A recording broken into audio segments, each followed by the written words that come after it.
Right then guys, this video is inspired by Bill from Vaclab. He does really scientific experiments, so this is inspired by him. What I have here is 100 grams of sand particles, or granules, whatever you're going to call it.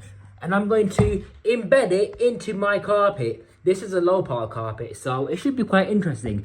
With the famous shark anti-hair wrap NZ801UKT. You've seen that is 100 grams, right? I have also pre-vacuumed the area with the same vacuum. By the way, this isn't any normal sand. No. This is UV glow-in-the-dark sand. So you can see all the little particles that are left behind by a rubbish vacuum cleaner. So I'm really gonna rub it in, right? Now, this is just a test video. Don't take this video too seriously. It's just a test, right? It's not going to be super duper scientific, but I'm rubbing it into the carpet. I've cleaned the filter as well, by the way. So it's an empty bin, okay? Vacuumed filter, not washed, but just vacuumed, okay? Right, let me just quickly weigh the bin unit and then set it down to 0. So any additional mass will be calculated. In the future, I will do this better. But for now, this is an introduction video as to what I'm doing with this new idea. Inspired by Bill from Vaclab, of course. Anyways, let's see how well the shark does. And we have got it on the maximum suction setting as well.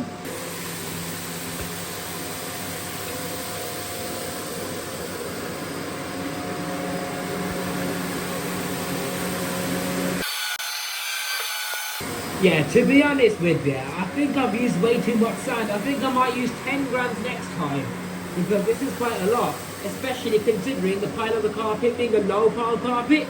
But then again, this carpet is quite weird with its pile. Now, vacuum cleaners in general on this specific carpet, there's so much airflow through the pile and the fibers that even the best vacuums, like a Kirby for example, they still leave grit behind, visible within the fibers. Now, I'm not counting the passes, I'm just going over it until it looks clean from where I'm standing, because if I look closer, it will show debris. Now let's go over it this way in the other direction.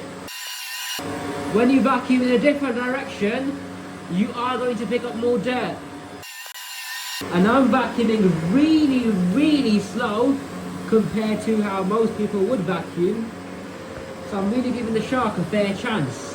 And from where I'm standing right now, it looks as though the carpet is completely clean now. So we're going to switch it off and now calculate the mass. But before I do that, I'm going to shine the UV torch. Aha! Caught in 4K. Look at that. The shark has left quite some debris behind, hasn't it? And that's obviously where it's been. Look at all that.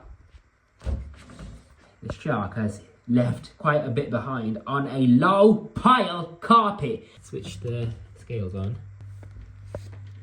Oh, you are joking me. Right, let me just pour it out on the scales then. These scales are designed right so that when the feet are pressed in, it calculates the mass like that. So it's on a hard surface right now. If I do on carpet, the results will be quite wibbly wobbly. There we are. Okay. So we've got, 99 grams. Wow. Okay. Oh, 98 grams.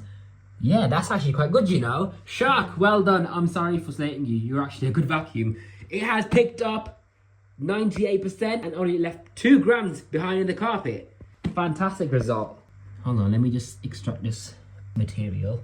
How do I extract it, man? See, I'm not as scientific as Vaclab, so yeah, let's just say 98. This has been the first attempt of the sand in the carpet test with the UV light, ultraviolet sand, and the Shark NZ801. Thank you very much for watching. Oh, and by the way, the units of measurement that the scale gives you is grams, bloz, whatever that is, milliliters, pounds, ounces, and that's it. So what would be the best? I think grams, you know. But anyways, that's that.